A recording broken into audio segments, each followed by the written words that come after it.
அஸ்ஸலாமு அலைக்கும். அல்ஹம்துலில்லாஹ்.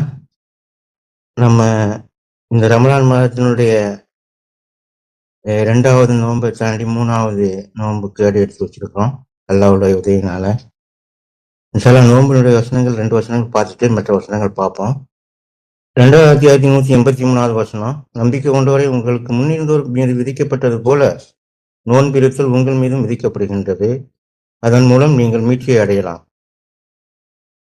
நம்பிக்கை கொண்டவரை நீங்க குறிப்பிட்டு கூறுறாரு. உங்களுக்கு முன்னிருந்தோர் விதிக்கப்பட்டது போல, உங்களுக்கு முன்னிருந்தோர் நமக்கு முன்னருக்கு விதிக்கப்பட்டது போலவே நமக்கும் விதிக்கப்பட்டிருக்கிறது அப்படிங்கிறத சொல்றாரு. இந்த விதிக்கப்பட்டிருக்கு அப்படிங்கிறது ஏற்கனவே விதிக்கப்பட்ட ஒண்ணா இருக்குங்கிறத நாம புரிஞ்சு கொள்ளணும். மேலும் 184 வசனத்துல ஒரு குறிப்பிட்ட நாட்கள் நோன்பு நியமிக்கப்பட்டுள்ளது. ஒரு நோயிலோ பிரயாணத்திலோ இருந்தால் சமமான எண்ணிக்கையுள்ள மற்ற நாட்களை கொண்டு பாரமாக்கிக் கொள்ளலாம். நோன்பு இருக்க முடிந்தவர்களாயினும் மிந்த கஷ்டப்படுவார்கள் என்றால் நோன்பு முறிக்கும் ஒரு நாளைக்கும் ஒரு ஏழை நம்பிற்கு உணவளிப்பது கொண்டு பாரமாக்கிக் கொள்ளலாம். ஒரு தாமாக முன்வந்தால் அதுவே சிறப்பாகும். ஆயினும் நீங்கள் அறிவீர்களாயின் நோன்பிருத்தலே உங்களுக்கு மிகவும் சிறந்ததுங்கிறாரு. நோன்பிருத்தல் தான் மிகவும் சிறந்தது அப்படின்னு சொல்றாரு. 185 ரமலான் மாதம் அதில்தான் மக்களுக்கு வழிகாட்டல் வழங்கவும் தெளிவான படிப்பினைகள் கொண்டதாகவும் மற்றும் சட்ட புத்தகமும் குரான் இறக்கி அருளப்பட்டது. இந்த ரமலான் மாதம் குரான் இறங்குனதுக்கு அப்புறம் ரமலான் மாதத்துல தான் குரான் இறங்குது. இந்த இந்த நேரத்துல இந்த குரான் இறக்கப்படுது. இந்த மாதத்தை அடைகிறவங்க நம்ம நோன்பு இருக்கணும் அப்படின்னு சொல்லி அல்லாஹ் சொல்றாரு. ஆனா இதற்கு முன்னால ஆபிரகாம் காலத்திலேயோ அதுக்கு முன்னாடியே நம்ம பார்த்தோம்னா அது ரமலான் காலத்திலேயா அல்லது இல்லையா அப்படிங்கிறத நமக்கு சரிவர நம்மளுக்கு குறிப்பு இல்லை நம்ம பார்க்க முடியல, நம்மளுக்கு தெரியல, அவ்வளவுதான். அதனால ரமலான் மாதத்துல தான் நம்மளுக்கு நோன்பு வந்திருக்குங்கிறது இந்த குரான் வந்ததுக்கு அப்புறம் தான் நமக்கு ரமலான் மாதத்துல இருந்து நோன்பு கொடுக்கப்பட்டிருக்குங்கிறத நம்ம தெரிஞ்சுக்கிறோங்கிறத இதன் மூலம் தெரிஞ்சுக்கிறோம். இதுல 186வது வருஷம் இடையில பிரார்த்தனை பத்தி சொல்றாரல்ல. என்ன சொல்றாருன்னா, அவர்கள் என்னிடம் பிரார்த்திக்கும் போது நான் அவருடைய பிரார்த்தனைக்கு பதிலளிக்கிறேன். வழிகாட்டல் பெறும் பொருட்டு மக்கள் எனக்கு பதிலளிக்க வேண்டும், மேலும் என் மேல் நம்பிக்கை கொள்ள வேண்டும். அவர்கிட்ட பிரார்த்திச்சோம்னா அவர் பிரார்த்தனைக்கு பதில் அளிக்கிறதா சொல்றாரு. வழிகாட்டல் பெறணும்னா நம்ம அவருக்கு பதில் அளிக்கணும். அவர் என்னென்ன கட்டளைகள் சொல்லியிருக்காரோ அதை நம்ம ஏற்றுக்கொண்டு அவருக்கு பதில் அளிக்கணும். மேலும் நம்பிக்கை கொள்ளணும், அவர் மேல மட்டும் நம்பிக்கை கொள்ளணும் அப்படிங்கிறதையும் சொல்றாரு. 187வது வசனம் சொல்லுது, தாம்பத்திய உறவு இதுக்கு முன்னாடி தடுக்கப்பட்டிருக்கு, ஆனா இப்ப தளர்த்தப்படுது. இதுவும் இப்பதான் இந்த குரான் வந்ததுக்கு அப்புறம் தான் புதிய ஒரு சட்டமாக சொல்லப்படுது. இது ஆபிரகாம் காலத்துல இல்லாத ஒண்ணா இருக்கு, இப்ப புதிய சட்டமா சொல்லப்படுது. மேலும் தொழுகையை பற்றி சொல்ற விஷயங்கள் கூட எல்லாம் புதுசா குரான்ல சொல்றாரு. ஆனா சில விஷயங்களை பார்க்கும்போது சாலமனுடைய ஒரு குதிரையின் விளையாண்டுட்டு இருக்கிறதுனால தன்னை மறந்து விளையாடும் போது அசர் நேர தொழுகை தவற விட்டு விடுகிறார். சூரியன் மறையும் வரை தவற விடுவது அப்படிங்கிறது அது அசர் தொழுகை தான் குறிப்பிடுது. ஆனா இப்பவும் நம்ம அப்படித்தான் இருக்கோம். அது சேர்த்து பார்த்தோம்னா அப்பவும் இப்படித்தான் இருந்திருக்கு, இப்பவும் இப்படித்தான் இருந்திருக்குங்கிறத நம்மளால புரிஞ்சு கொள்ள முடியுது. ஆனா ஏன் அப்படி கொடுக்குறாரு அப்படிங்கிறது நமக்கு தெரியல. இன்ஷா அல்லாஹ் பார்ப்போம். அடுத்த வசனங்கள் பார்ப்போம். 30:28 உங்களிலிருந்தே ஒரு உதாரணத்தை அவர் உங்களுக்கு எடுத்துரைக்கின்றார். நீங்கள் உங்களுடைய ஊழியர்களையோ அல்லது உங்களுக்கு கீழுள்ளவர்களையோ அவர்கள் உங்களுக்கே போட்டியாகும் அளவிற்கு உங்களுக்கு கொடுக்கப்படும் அதே அளவு மரியாதையை அவர்களுக்கு நீங்கள் கொடுக்கும் அளவிற்கு எப்பொழுதாவது உயர்த்துகின்றீர்களா? புரிந்து கொள்கின்ற மக்களுக்கு இந்த வெளிப்பாடுகளை இவ்விதமாக நாம் விவரிக்கின்றோம். நம்மள்கிட்ட ஒரு உதாரணத்தை எடுத்துரைக்கிறதா சொல்றாரு. நம்மளுக்கு கீழே உள்ள நம்ம எஜமானர்களா இருந்தோம்னா நமக்கு கீழுள்ள ஊழியர்களையோ அல்லது அவர்களுக்கு கீழ் உள்ளவர்களையோ நம்மளோட சேர்த்து மற்றவங்க போட்டியா மற்றவங்க உங்க எஜமானரை விட நீ பெரிய இதுல இருக்க, நீ பண்ணி கொடு அப்படி இப்படின்னு சொன்னாருன்னா அப்போ அங்கே அந்த எஜமானருடைய நிலை என்ன ஆகும்? அவர் நம்மளை விட உயர்த்துறாரு அப்படிங்கும்போது நம்ம அதை விட்டு கொடுக்க மாட்டோம். மனித இயல்பு, அது மனித இயல்பா இருந்தாலுமே அதே மாதிரி தான் அல்லாவும் என்ன சொல்றாருன்னா அவருக்கு போட்டியா யாரையும் வைக்க கூடாதுங்கிறதுக்காகத்தான் இந்த உதாரணத்தை எடுத்துரைக்கிறார் நமக்கு. அதனால நம்ம என்ன செய்யணும்னா அல்லாவுக்கு போட்டியா எந்த ஒரு விஷயத்தையும் வைக்கக்கூடாது. எந்த ஒரு விஷயம்னாலே எல்லாமே புரிஞ்சுது. இங்க அகந்தியா இருந்தாலும் சரி, மற்ற விஷயங்களா இருந்தாலும் சரி, எதுவா இருந்தாலும் சரி, நம்ம அல்லாவுக்கு இணையாக எதையுமே வைக்கக்கூடாது. பிள்ளைகளா இருந்தாலும் சரி, மனைவியா இருந்தாலும் சரி, யாரா இருந்தாலும் சரி, நம்ம இணையா வைக்கக்கூடாதுங்கிறத இந்த உதாரணத்தின் மூலம் நம்மளுக்கு எடுத்து சொல்றாரு. அடுத்த வருஷம் பார்ப்போம். 40 46 நாள். கடவுளுடன் நீங்கள் அமைத்துக் கொண்ட இணை தெய்வங்களை சிந்தித்து பாருங்கள். பூமியின் மீது அவை எதனை படைத்திருக்கின்றன என்பதை எனக்கு காட்டுங்கள். வானங்களில் ஒரு பங்கை அவை சொந்தமாக கொண்டிருக்கின்றனவா? இதற்கு முந்தைய வேதம் வேறு எதையேனுமோ அல்லது உங்களுடைய இணை வழிபாட்டிற்கு ஆதரவளிக்கும் நிரூபிக்கப்பட்ட அறிவின் ஏதேனும் பகுதியையோ நீங்கள் உண்மையாளர்களாக இருந்தால் எனக்கு காட்டுங்கள் என்று கூறுவீராக அப்படின்னு சொல்றார். கூறுவீராக முதல்ல சொல்லுவேன். நபியை பார்த்து சொல்றாரல்ல, கடவுளுடன் அமைத்துக் கொண்ட இணை தெய்வங்களை சிந்தித்து பாருங்கள்னு சொல்றாரு. நம்ம ஏதாவது ஒரு இணை தெய்வத்தை அமைத்துக் கொண்டோம்னா அந்த இணை தெய்வத்தை பற்றி நம்ம சிந்திச்சு பார்க்க சொல்றாரு.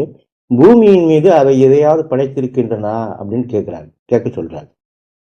வானங்களில் ஒரு பங்கை அது சொந்தமாக கொண்டிருக்கின்றதா அப்படிங்கிறது. வானங்களில் உள்ள பங்கை நம்ம இங்கே இணை வைக்கிற ஒரு விஷயம் வானங்களில் உள்ள ஒரு பங்கை ஒரு சொந்தமாக கொண்டிருக்குமா? இருக்காது.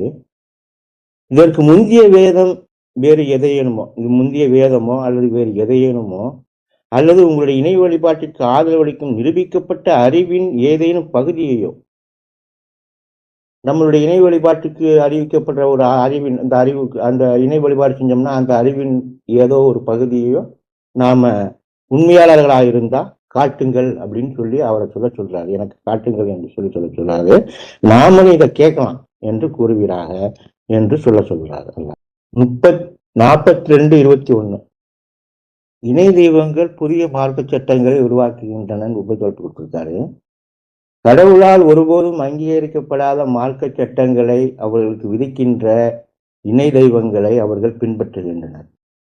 முன்னரே நிர்ணயிக்கப்பட்ட தீர்மானம் இல்லாதிருந்தால் அவர்கள் உடனடியாக தீர்ப்பளிக்கப்பட்டிருப்பார்கள். உண்மையில் வரம்பு மீறுபவர்கள் வழிநிறுந்துவரும் தண்டனைக்கு உள்ளாகிவிட்டனர். கடவுளால் ஒருபோதும் அங்கீகரிக்கப்படாத மார்க்க சட்டங்களை அல்லாஹ் உருவாக்கியிருக்காரு. அவர் விதிக்காத மார்க்க சட்டங்களை, அந்த இணை தெய்வங்கள் விதிக்கின்ற மார்க்க சட்டங்களை அவங்க பின்பற்றாங்க அப்படின்னு சொல்றார். அப்படி சிலர் இருக்கிறாங்க. அது நம்மளும் நம்ம இருக்கக்கூடாதுங்கிறத நம்ம வலியுறுத்திக்கிறோம். முன்னரே நிர்ணயிக்கப்பட்ட தீர்மானம் இல்லாதிருந்தால் அவர்கள் உடனடியாக தீர்ப்பளிக்கப்பட்டிருப்பார்கள். ஏற்கனவே விதிக்கப்பட்டுச்சு ஒரு தீர்மானம். அந்த தீர்மான நாள் வரைக்கும் நீங்க என்ன வேண்டாலும் செஞ்சுக்குங்க, நான் உங்களை விட்டுருவேன் அப்படின்னு நல்லா சொல்றாரு. அதை இல்லட்டா தீர்ப்பளிச்சிடுவேங்கிறாரு. அப்பதான் தீர்ப்பளிப்பேங்கிறாரு. அந்த தீர்மானத்தின் நாளன்று தான் தீர்ப்பளிப்பேங்கிறேன் பெரியவங்க சொல்றாரு. உண்மையில் வரம்பு மீறுபவர்கள் வழி நிறைந்த ஒரு தண்டனைக்கு உள்ளாகிவிட்டனர். இப்படி செய்யறவங்க வரம்பு மீறக்கூடியவங்களா இருக்காங்க, அவங்க வழி நிறைந்த ஒரு தண்டனைக்கு உள்ளாயிட்டாங்க அப்படிங்கிறத சொல்றாரு.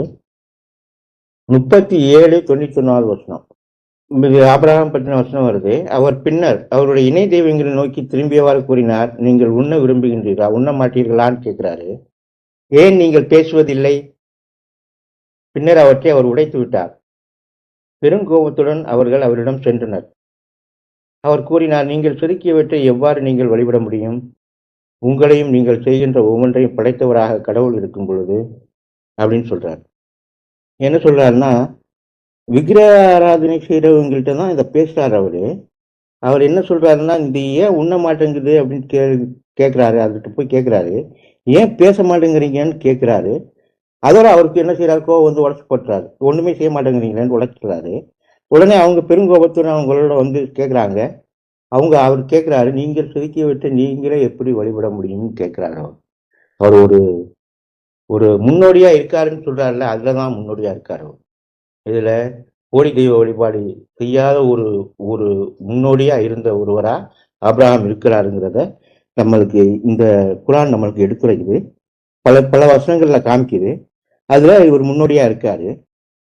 அவர் அப்படி செய்யறாரு. அதை அந்த கேள்விக்கு அவங்க பதிலளிக்க முடியாம போய் அவரை ஏதோ செய்ய நினைக்கிறாங்க. அப்படி போயிடுறாங்க, அந்த வழிக்கு போயிடுறாங்க. அடுத்தது பார்ப்போம். நம்ம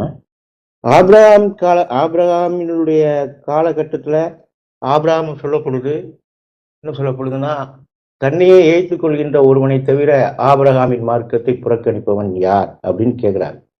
தன்னையே ஏற்றுக் கொள்கின்றவன் சொல்லும் போது ஆபிரகாமின் மார்க்கம் இங்க சொல்றாரு. ஆபிரகாமின் மார்க்கம்ங்கிறது உண்மைதான். தன்னையை ஏற்றுக்கொள்றவனை புறக்கணிக்கிறது யாரு கேட்கிறாரு. அதுக்கு முன்னாடி ஆபிரகாமுக்கு முன்னாடி மார்க்கம் இருக்குது. மார்க்கம் என்ன இருக்கு? நோவாவின் மார்க்கம் இருக்கு. ஏன்னா அதுல 42:13 சொல்றாரு, நோவாவிற்கு எதை விதித்தோமோ அதையே உமக்கும் மற்றும் ஆபிரகாமும் இஸ்மாயில் மோசஸ் ஜீசஸ் எல்லாத்துக்குமே விதிச்சிருக்கோம்னு சொல்றாரு.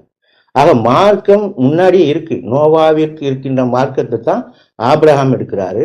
ஆபிரகாமுக்கு எடுக்கிற மார்க்கத்தை தான் முகமதும் எடுக்கிறாரு. இப்படித்தான் எனக்கு இந்த இது விளங்குது. என் கருத்தை தான் வைக்கிறேன். நான் உங்களை யாரையும் இந்த கருத்தை திணிக்கவும் இல்லை. நீங்க யோசிச்சு பாருங்கன்னு தான் நான் சொல்லுவேன். இன்ஷா அல்லாஹ் அடுத்த வருஷம் பார்ப்போம். 16:35 இணை தெய்வ வழிபாடு செய்பவர்கள் கடவுள் நாடி இருந்தால் நாங்களோ அல்லது எங்கள் பெற்றோர்களோ அவருடன் எந்த இணை தெய்வங்களையும் வழிபட்டிருக்க மாட்டோம். அன்றி அவர் தடுத்தவற்றை தவிர வேறு எதையும் தடுத்திருக்க மாட்டோம் என்று கூறுகின்றனர். அவர்களுக்கு முன்னிருந்தவர்களும் இதனையே செய்தனர். முழுமையான தூதுச் செய்தியை ஒப்படைப்பதை தவிர தூதர்கள் வேறு எதையும் செய்ய முடியுமான்னு கேட்கிறார்.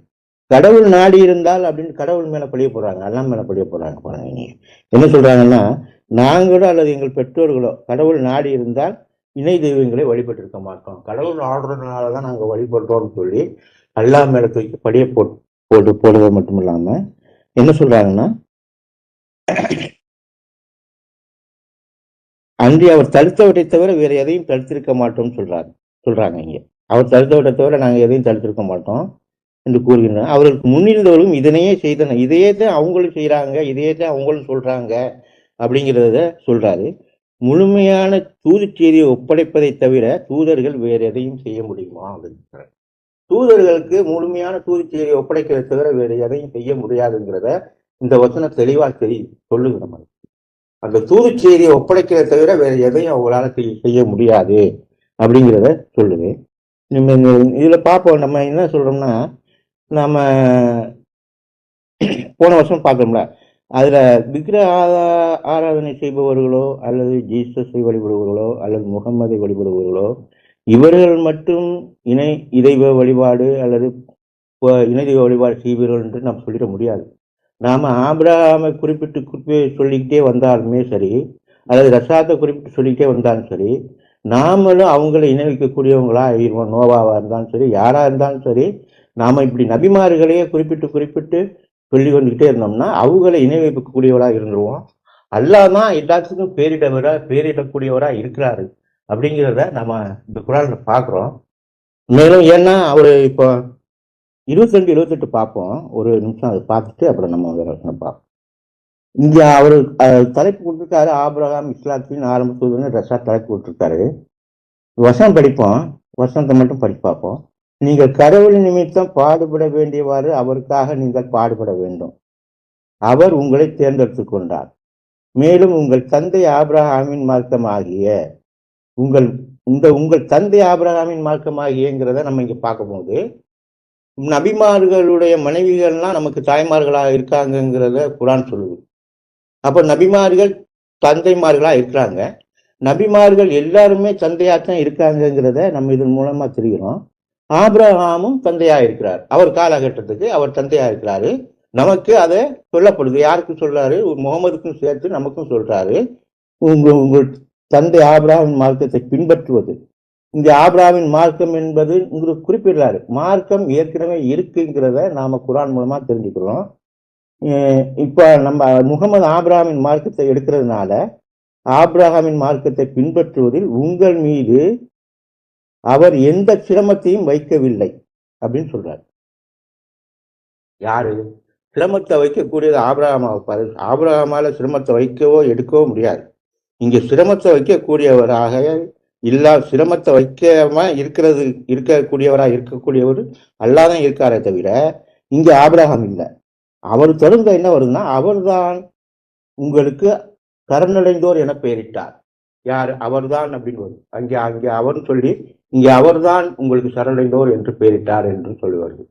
சரணடைந்தோர்ங்கிற பேரை அல்லாதான் இடுறாரு.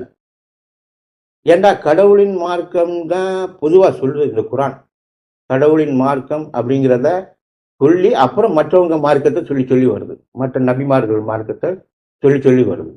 முதன்மையான மார்க்கம் கடவுளின் மார்க்கம் தான் அப்படிங்கிறத இது சொல்லுது.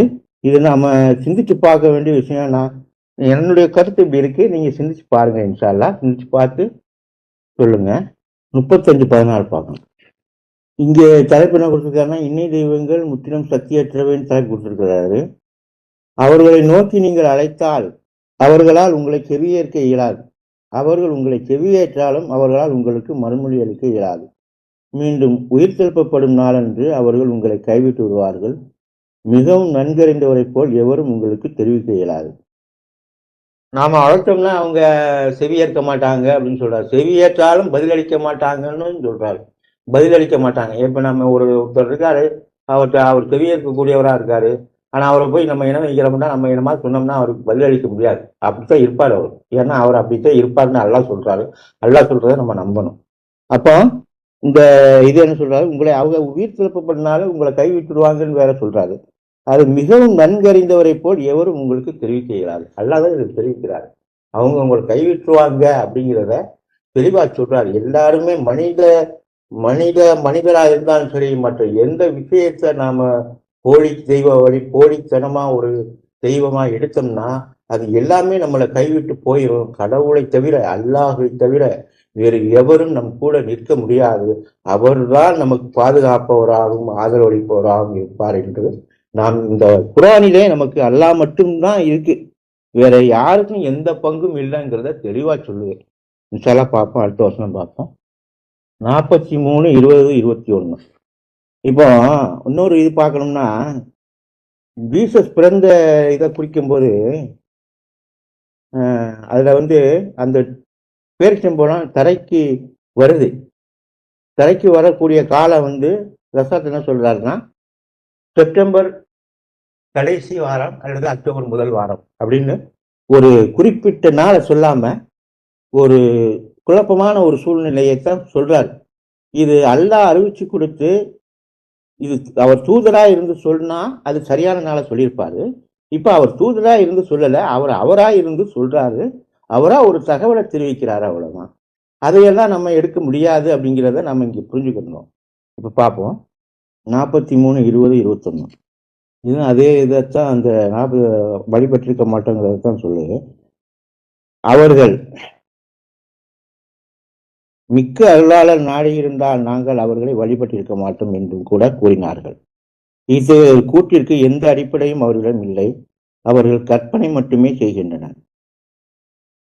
மிக்க அருளாளர் நாடி, இங்கேயும் அவங்க அல்லா மேலதான் பழிய போடுறாங்க. அவங்க நாடி இருந்தா நாங்க அவங்கள வழிபட்டு இருக்க மாட்டோம், அல்லா நாடுனாலதான் நாங்க வழிபட்டுக்கிட்டு இருக்கோம் அப்படின்னு சொல்றாங்க. அல்லா நாடல, நம்ம தான் அதை தேடி போறோம். அது அப்படியே தெளிவா தெரியுது. இந்த கூற்றுக்கு எந்த அடிப்படையும் அவரிடம் இல்லை. அவர்கள் கற்பனை மட்டுமே செய்கின்றனர் தெளிவா சொல்றாரு. இதற்கு முன் ஒரு புத்தகத்தை நாம் அவர்களுக்கு தந்து மேலும் அதனை அவர்கள் ஆதரிக்கின்றனரா? இப்படி ஒரு இதுக்கு முன்னர் இது போல ஒரு புத்தகத்தை தந்து அவர்கள் இதை ஆதரிக்கின்றனரா கேட்கிறாரு. 4:60 பார்ப்போம். நம்பிக்கையாளர்களா அல்லது நயவஞ்சகர்களால் தலைப்பு கொடுக்கப்பட்டிருக்கு. உமக்கு வெளிப்படுத்தப்பட்டதையும் மேலும் உமக்கு முன்னர் வெளிப்படுத்தப்பட்டதையும் நம்புகின்றோம் என்று கூறி பின்னர் அவர்களுடைய இணை தெய்வங்களின் நேர்மையற்ற சட்டங்களை கடைபிடிப்பவர்களை நீர் கவனித்தீரா? அத்தகைய சட்டங்களை புறக்கணிக்க வேண்டும் என்று அவர்கள் கட்டளையிடப்பட்டிருந்தார்கள். உண்மையில் அவர்களை வெகு தூரம் வழிகேட்டில் அழைத்துச் செல்ல வேண்டும் என்பது சாத்தானின் விருப்பமாகும் அப்படிங்கிறது. இங்க உமக்கு வெளிப்படுத்தப்பட்டதுன்னா இப்ப நபிக்கு வெளிப்படுத்தப்பட்டது குரானா இருக்கு, முகமதுக்கு வெளிப்படுத்தப்பட்டது குரானா இருக்கு. மேலும் உமக்கு முன்னர் வெளிப்படுத்தப்பட்டதையும் அவருக்கு முன்னர் வெளிப்படுத்தப்பட்ட வேதங்கள் இருக்கு, அதுல சில உண்மைகள் இருக்கு என்று கூறி பின்னர் அவருடைய இணை தெய்வங்களின் நேர்மையற்ற சட்டங்களை கடைபிடிப்பவர்களை நீர் கவனிக்கிறார். அதைத்தான் முன்னர் அனுப்பப்பட்டதையும் இந்த குரானையும் தான் பின்பற்றணும். இந்த குரானை பின்பற்றணும். இந்த குரான் தான் இப்ப உள்ள எல்லாத்தையும் அடக்கி இருக்கக்கூடியதா இருக்கு. மற்ற வேதங்களை நம்ம நம்பக்கூடியவங்களா இருக்கணும். இது முள்ளடக்கக்கூடியதா இருக்கு. இதைத்தான் நம்ம பின்பற்றணும். இந்த குரானை நாம என்ன செய்யறோம்னா, இணை தெய்வங்களுடைய நேர்மையற்ற சட்டங்களை கடைப்பிடிக்கக்கூடியவங்களா இருக்கிறாங்க அப்படிங்கிறத சொல்லுது இந்த விஷயம். அப்படி ஒரு சட்டம் நம்ம எடுத்தோம்னா அந்த சட்டங்களை புறக்கணிக்க வேண்டும் என்று கட்டளையிடப்பட்டிருக்கோம் நம்ம. அதனால உண்மையில் அவர்களை வெகு தூரம் வழிகேட்டில் அழைத்து செல்ல வேண்டும் என்பது சாத்தானின் விருப்பமாகும். இந்த சட்டங்களை தவிர மற்ற சட்டங்களை எடுத்தோம்னா அது சாத்தான் தான் வழிகட்டி அழைக்கிறத விரும்புறான். அவங்கள அந்த மாதிரி வேற சட்டங்களை எடுத்துக்கொண்டு அந்த சட்டங்களை எடுத்து சொல்லி அதை பின்பற்ற சொல்லி தூண்டுறது சாத்தானுடைய விருப்பமா இருக்குங்கிறத இந்த வசனம் மூலமா நம்ம பார்க்கிறோம்.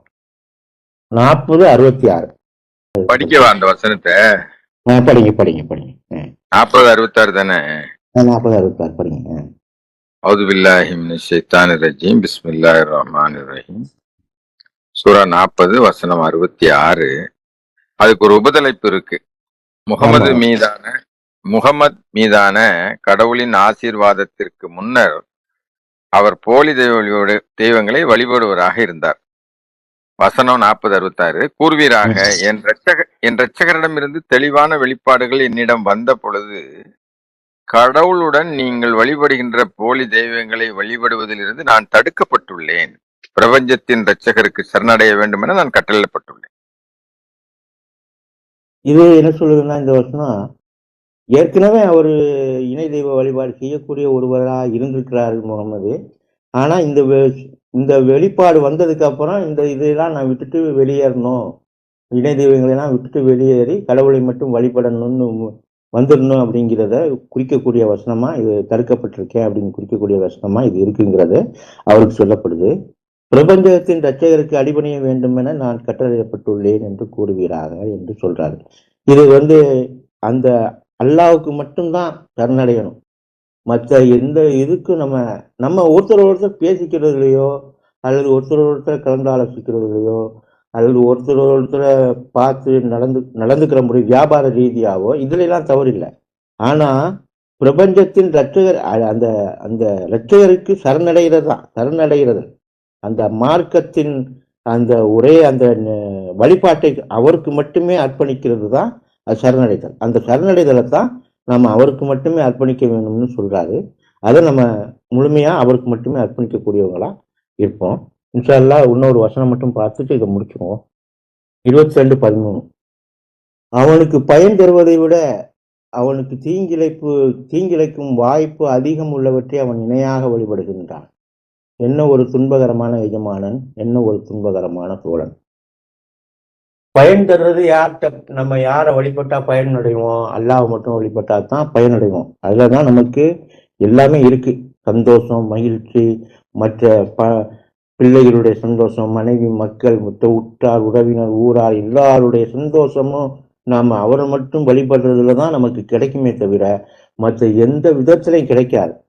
அது என்ன சொல்றாருன்னா, அந்த பயன் தருவதை வழிபடுறதை விட்டுட்டு பயன் தராத ஒண்ணுக்காக வழிபடக்கூடியவனா இருக்கா மனுஷன். என்ன துன்பகரமான இட்டமான எடுத்துக்கிட்டு இருக்கான், என்ன ஒரு துன்பகரமான தோழனை எடுத்துக்கிட்டு இருக்கான் அப்படின்னு சொல்லி அல்லாஹ் இங்க நமக்கு சொல்றாரு. அதனால நம்ம அல்லாஹ் மட்டும் வழிபடக்கூடியவர்களா இருக்கிறோம். நம்ம தொடர்ந்து நம்ம அந்த பாதையில நம்மளை செலுத்தி நம்மளை எல்லா விதத்திலையும் நம்மளை அவர் பாதையிலே செலுத்தி அவருக்கே சரணடைய வேண்டும் என்று நம்ம அவரையே பிரார்த்தித்தவாறு நமக்கு இந்த நோன்பையும் நமக்கு முழுமைப்படுத்தி தந்து எந்த விதமான கஷ்டத்தையும் சிரமத்தையும் தராமல் அவர் மார்க்கத்தை பயில்வித்து நமக்கு தர வேண்டும் என்று அவர்கிட்ட பிரார்த்தித்தவாறு முடிக்கின்றேன். ராமரை